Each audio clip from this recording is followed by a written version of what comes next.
Hello friends, welcome to খেল দুনিয়া। Transfer window খুলে যাওয়ার পরেও মোহনবাগান কিন্তু এখনও অফিসিয়ালি কোনো প্লেয়ারের নাম ঘোষণা করছে না। তো প্রত্যেকের মধ্যেই একটা কনফিউশন তৈরি হচ্ছে, মোহনবাগানে আদৌ কি কোনো প্লেয়ার আসছে, মোহনবাগান কি আদৌ কোনো প্লেয়ার সই করাচ্ছে।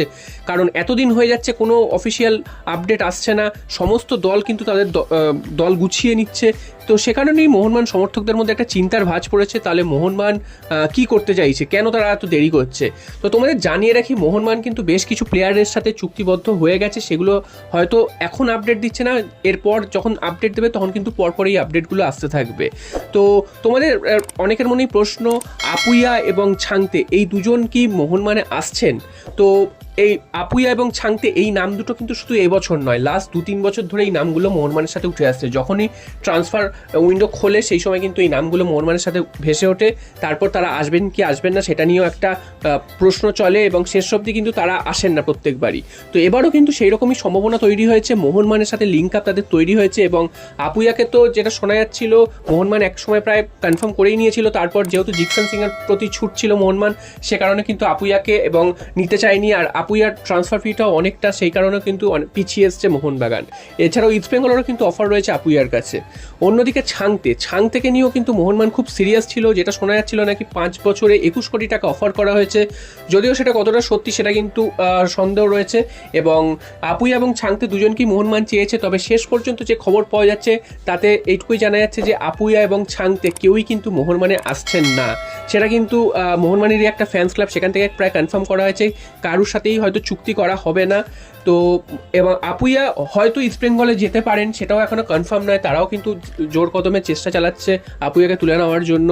অন্যদিকে ছাংতেকে হয়তো মুম্বাই সিটি এফসি ছাড়বে না, কারণ দুজন এরকম গুরুত্বপূর্ণ প্লেয়ার তারা কিন্তু ছাড়বে না। তো মোহনবাগানে কিন্তু আপুইয়া এবং ছাংতে এই দুজনের আসার সম্ভাবনা এখন পুরো তলানিতে। এরপর যদি কোনো ডেভেলপমেন্ট হয়, নতুন করে কিছু হয়, সেটা আলাদা ব্যাপার। তো এই মুহূর্তে যে খবর পাওয়া যাচ্ছে তাতে কিন্তু আপুইয়া এবং ছাংতে এই দুজন স্টার প্লেয়ারের মধ্যে কেউই কিন্তু মোহনবাগানে আসছেন না। এছাড়াও কিন্তু আরও একটা খবর রয়েছে, সেটা হচ্ছে ভারতীয় দল নিয়ে।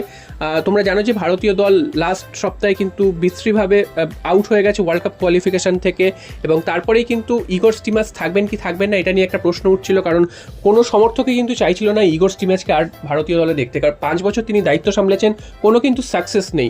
প্রায় 53-54টা ম্যাচ খেলিয়েছেন, তার মধ্যে মাত্র 19টা ম্যাচ জিততে পেরেছেন, কিছু ম্যাচ ড্র হয়েছে এবং বাকিগুলো কিন্তু হেরেছেন।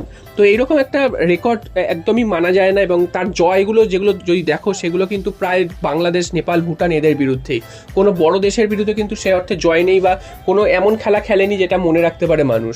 এবং এত সহজ গ্রুপেও কিন্তু ওয়ার্ল্ড কাপ কোয়ালিফিকেশনের ম্যাচে কিন্তু ভারত পরের রাউন্ডে যেতে পারেনি। তো এইসব ব্যর্থতার দায় নিয়ে কিন্তু আজকে ছেটে ফেললো ইগর স্টিমাচকে।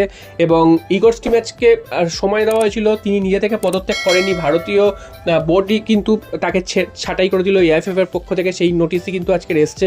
তো এটা একদিক দিয়ে ভালো হয়েছে যে এরকম কোচকে আর না রাখাই ভালো, এমন একজন কোচকে নিয়ে আসুক যাতে দলটাকে অন্তত খেলার পজিশনে নিয়ে আসতে পারে, এবং তারা যেন মাটিতে বল রেখে খেলতে পারে এবং জেতার একটা মানসিকতা থাকে, সেটাই কিন্তু প্রত্যেকে চাইছিল। এই কোচের কিন্তু কোনো স্ট্র্যাটেজি ছিল না, এক ধরনের প্লেয়ারদেরই খেলিয়ে যাচ্ছিল, গুরপ্রীতের মতন প্লেয়ারকে কিন্তু প্রত্যেকটা ম্যাচে খেলিয়ে যাচ্ছিল, অন্য কারোকে সুযোগ দিচ্ছিল না। তো এগুলো সমর্থকদের মধ্যে একটা ক্ষোভ ছিল। তো এতদিনে কিন্তু সেটা সরলো, এবং এই ইগর স্টিমাচকে কিন্তু বিদায় জানালো ভারত। তো দেখা যাক এরপরে মোহনবাগানের নতুন কোচ কে হয়ে আসে, এমন কোচ আসুক যাতে কিন্তু ভারতীয় দল অন্তত জেতার পজিশনে নিয়ে আসতে পারে, সেই রকম কিন্তু হোক। তো তোমরা তোমাদের মতামত কিন্তু অবশ্যই কমেন্ট বক্সে জানিও।